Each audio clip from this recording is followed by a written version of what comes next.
you're giving a policy perspective, a am. power perspective today at the policy conference on empowering Black-owned businesses. Can you preview what that's going to look like for us? Yeah, so I'm going to talk about where downtown is now, right? We talk about where we've been 10 years ago. We emerged into bankruptcy, right? The largest city in the United States in municipal bankruptcy, and look at where we are today. We have a tendency, a pattern of actually doing what I think people might say is impossible. And so because of that, what I'm going to do is challenge the audience to continue to do the impossible. I'm going to call out the racial wealth gap that exists in our country, in our state, in our city, in downtown Detroit. Less than 10% of the businesses downtown are Black-owned, and less than 3%, less than 2% of the buildings are Black-owned downtown in a city that is over 75% Black.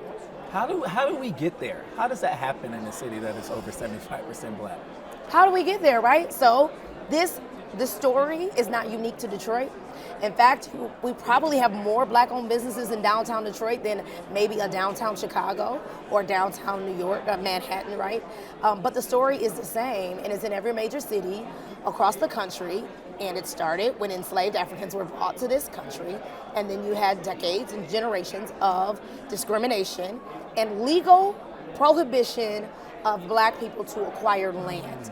It was literally legal. The federal government prohibited Black people from buying land and accessing land. You had restrictive covenants and deeds. My great-grandmother, Rosa Malone, integrated a neighborhood in Detroit in 1973 and was the second Black family in 1973. How many generations of wealth have we missed? When we talk about the wealth gap, we're talking about capital and land.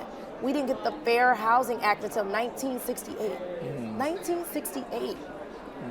That's when redlining was prohibited. So how did we get here? We got here very intentionally. Yeah, right? I want to talk about this capital gap that you were talking about and this wealth gap. And it's less overt now.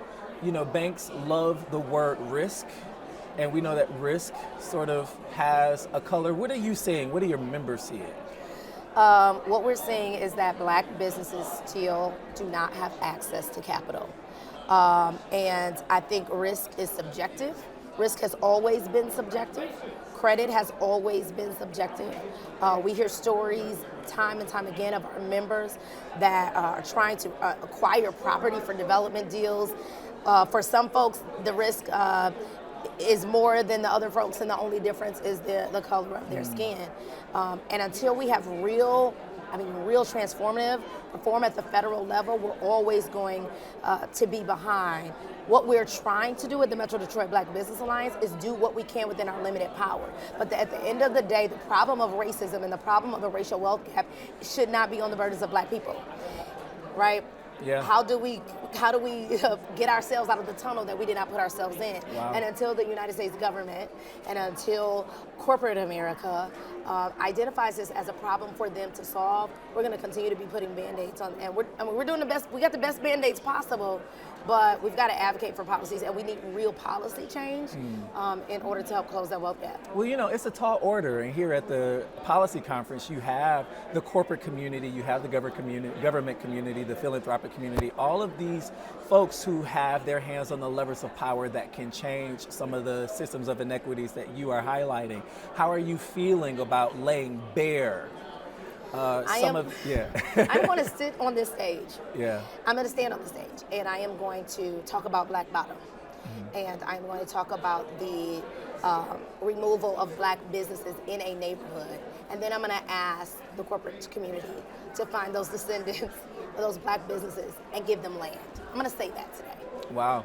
Because it's already happening, this development, Yes. this resurfacing of I-375. We literally have the opportunity. Here's the thing. Detroiters do things that other people don't do. We hustle hard. We do the impossible. We have emerged from bankruptcy in a way that no one ever imagined.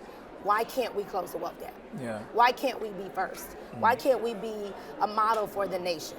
To say, they did it in Detroit, and wait, they did it in downtown Detroit. Look at what happened to Black Bottom, and look how they were able to solve that problem. So it's up to us. The other interesting thing that the Metro Detroit Black Business Alliance is doing is really shaking and moving in this policy advocacy space in a way that I haven't seen a Black Business Alliance here in the city do in a really, really long time. You're at the city council table, you're in Lansing, you're putting that law degree to work. Tell me about why that's important toward the advancement of Black-owned businesses here in the city. When we first started the Black Business Alliance, we said our mission was to create programs and advocate for policies. It's been in our mission statement from the very beginning. Why is that important? Because you cannot make change without policy. We can do our Capital Connect program and train people, but if the rules that exist remain the same, then we're spinning a wheel. And so we've got to create policy change. We have to make sure that the people at the state, local, and federal level are thinking about Black-owned businesses when they're making decisions. They have to understand the racial wealth gap when they're making decisions. They have to understand how we got here when they're making decisions, and they won't do it if they don't know we're here. So we are very engaged. You will see we're going to roll out a 2023 policy agenda for Black-owned businesses. We view Black businesses as one of the ways to help close that racial wealth gap, and it's not just us. Goldman Sachs put out a report saying the same thing. The Kellogg Foundation put out a report saying the same thing. So if we know this, where's the urgency? Yeah. We're going to bring it. Yeah. So give me a little bit of the origin story. We got about 2 minutes left of the Metro Detroit Black Business Alliance. I mean, you were a lawyer and a city employee. How does one go from being an attorney and a city employee to launching really one of the largest Black business alliances we've seen in a very long time? I was created to solve problems. That's it. I was created to solve problems. And when I was at the city of Detroit, I was the director of civil rights, and I found myself doing a lot of work on behalf of Black businesses and not one person, not another organization to partner with.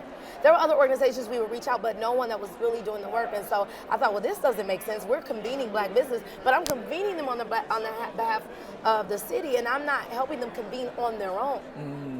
And so got with a group of other Black business owners, and we said we want to do this. We need to create a space. Black businesses are the lifeblood of the city of Detroit.